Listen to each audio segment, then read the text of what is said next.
বাপ মাকে মানে না যে সে জান্নাতে যাবে না।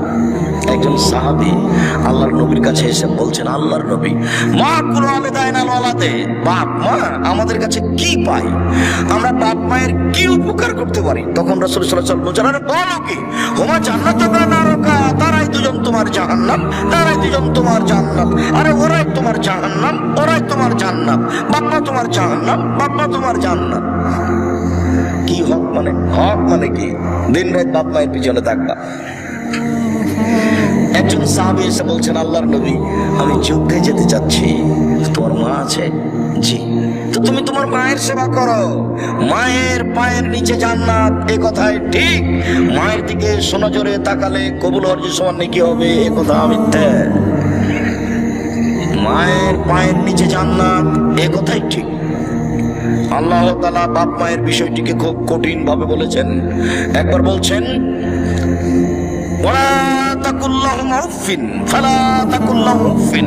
কখনো তাকে বলতে পাবো না, শব্দ ব্যবহার করতে পাবো না।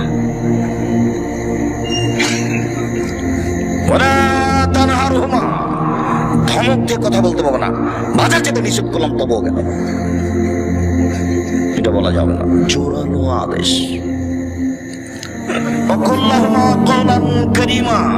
কথা বললে নরম করে বলবা। হাত নিচু করে সংবরণশীল হয়ে ধীরে বাপ মায়ের সামনে যাবা। তার সামনে কিভাবে কথা বলতে হবে, যাওয়ার গতিটা কেমন হবে, এ কথা আল্লাহ বলছেন। আপনাকে আমি কি দিয়ে বুঝাই বাপ মা কি জিনিস? রাজশাহীর মেয়র একদিন নওদাপাড়াতে এসেছেন। তো ওসি, থানার ওসি, শাহ মকদুম থানার ওসি মেয়রের সামনে গিয়ে এইভাবে দাঁড়িয়ে হাতটাকে এইরকম করে বলছে, স্যার এখন আমরা কি করব স্যার? তো দৃশ্যটা দেখে ব্যাপারটা কি এভাবে, এই তো বাপ মায়ের সামনে দাঁড়াতে হবে, এইখানে কেন এরকম? চট করে দেখে আমার ওই দৃশ্যটা মনে পড়ে গেছে, যেহেতু বাপ মায়ের সামনে হতে হবে, এইখানে কেন এরকম? এবারে হাত দুটাকে নিচু করে মাথা নত করে বলছেন, স্যার এখন আমরা কি করব স্যার? ওদের যাওয়ার সময় হয়ে গেছে, যাবে কি যাবে না, সকাল থেকে এসে আছে, এখন বিকেল 3-4 হয়ে গেছে। তো এই দৃশ্যটা আমার খুব মনে পড়ে। ওই দৃশ্যটা দেখে আমার মনে পড়েছে, আরে ব্যাপারটা কি, কিন্তু বাপ মায়ের সামনে এরকম।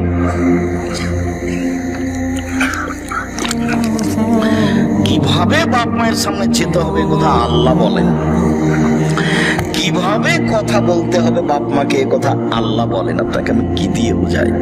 তারপরেও ছাড়েননি, আবার বলছেন, কুল রব্বির হামহুমা কামা রাব্বায়ানি সাগীরা, কুল রব্বির হামহুমা কামা রাব্বায়ানি সাগীরা।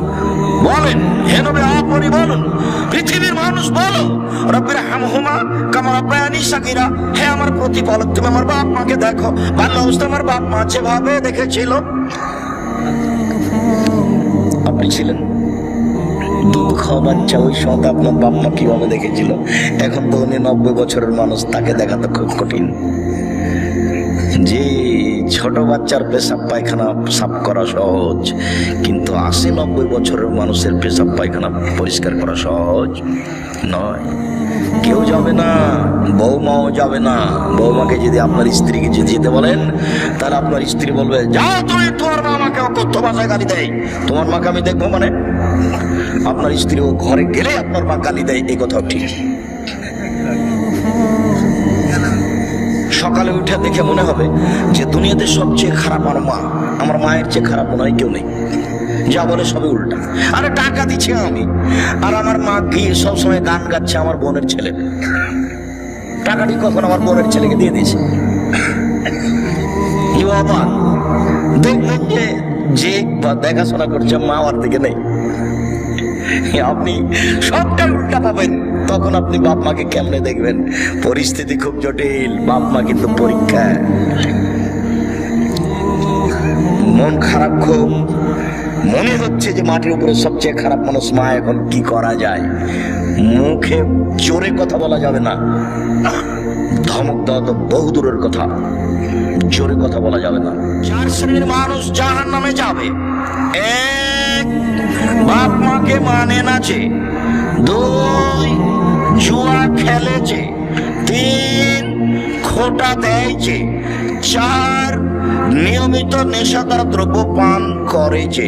মনে থাকবে না মনে হয়? বাড়ি যেতে যেতে দুইটা খুঁজে পাবে না, নাই খুঁজে।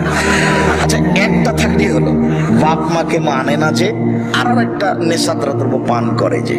দুটা হলো, আর দুটা বলেন তো দেখি। খোটা দেওয়া, জুয়া খেলে যে। বাড়ি যেতে যেতে আশা করা যায় করবে না, মুখের উপরে থেকে যাবে। আমি এ কথা বলিনি, এ কথা মোহাম্মদ সাল্লাল্লাহু আলাইহি সাল্লাম বলেছেন। এ কথা তিনি আজ থেকে 1450 বছর পূর্বে বলেছেন। আমি একটা সাধারণ খাদেম, অনুবাদক মাত্র। আমি এটা একটা অনুবাদ করে আপনাকে শোনালাম। আবু মুসা আশআরী রাদিয়াল্লাহু তাআলা আনহু বলেন, রাসূল সাল্লাল্লাহু আলাইহি ওয়াসাল্লাম বলেছেন, সালাসাতুন লা তাদখুলুনাল জান্নাহ আবাদা। তিন শ্রেণীর মানুষ কখনো জান্নাতে যাবে না। তিন শ্রেণীর মানুষ জাহান্নামে যাবে। এক, মুদমিনুল খামর, নিয়মিত নেশাদার দ্রব্য পান করেছে।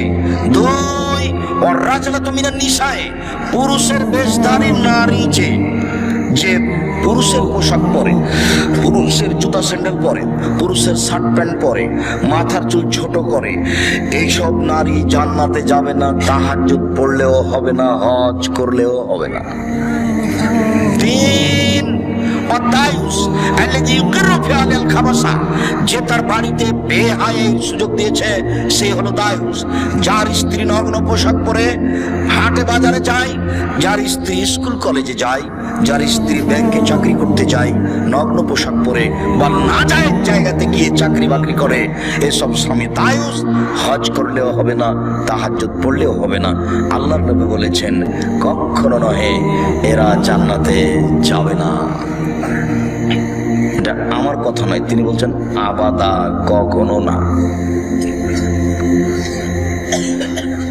এবার তিনটে মনে থাকবে, এখানে দুটো আছে।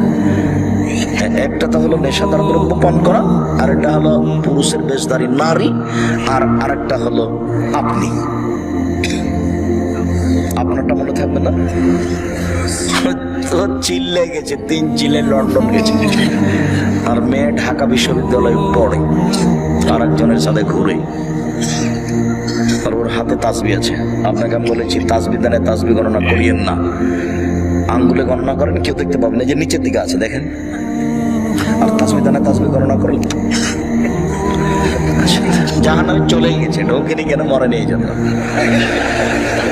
রাসূল সাল্লাল্লাহু আলাইহি ওয়াসাল্লাম বলছেন যে ফরজ সালাতের পরে কেউ যদি আয়াতুল কুরসি পড়ে তাহলে জান্নাতে চলেই গেছে, ঢোকেনি কেন, মরেনি এই জন্য। তো এই লোকটা জাহান্নামে চলে গেছে মানে দেখছেন, তো লোক দেখানো কাজ করে, লোক দেখলে গেলে তাসবিহ গণনাটা এই লোকটাই। আঙুলে তাসবিহ গণনা করলে অত দেখানো যায় না, অত দেখানো যায় না, ভিতর দিকে থাকে সবসময়। যেটা সুবিধা ওটা তো আপনার জানা আছে, আপনারা কতদিন বলেছেন। সুবিধা কি? বিচারের মাঠে কথা বলবে বেশ কিছু জিনিস আপনার পক্ষে। তার একটা হলো আঙ্গুল, যে আঙ্গুলে তাসবিহ গণনা করছেন, বলবেন যে আঙ্গুল বলবে যে জান্নাতে দেন, আমি সাক্ষী দিচ্ছি। আর একটা হলো কোরআন মাজিদ, কোরআন মাজিদ বলবে যে আমাকে পড়ে জেগে জান্নাতে দেন। আর একটা হলো কালো পাথর, যে হজ করতে গিয়ে পাথরে চুমা দেওয়া হয়, যদি টাকা বৈধ হয় আর হজ করেন তাহলে কালো পাথর খুব বেঁকে বসবে বিচারের মাঠে আপনার পক্ষে। আল্লাহকে বলবে আগে জান্নাতে দেন, তারপরে কোনো কথা। আর ওই সব ছেলে মেয়ে যেগুলো মায়ের পেটে 6 মাসের পরে মারা গেছে, মরা জন্ম নিয়েছে 2 বছর 4 বছর 6 মাস বছর পরে মারা গেছে, এর সব ছোট ছেলে মেয়ে, এগুলো বিচারের মাঠে কঠিন ভাবে ঝগড়া লাগিয়ে দিবে আল্লাহর সাথে। আগে জান্নাতে দেন বাপ মাকে, তারপরে কোনো কথা। তর্ক, তুমুল তর্ক বিচারের মাঠে এইসব ছেলে মেয়ের।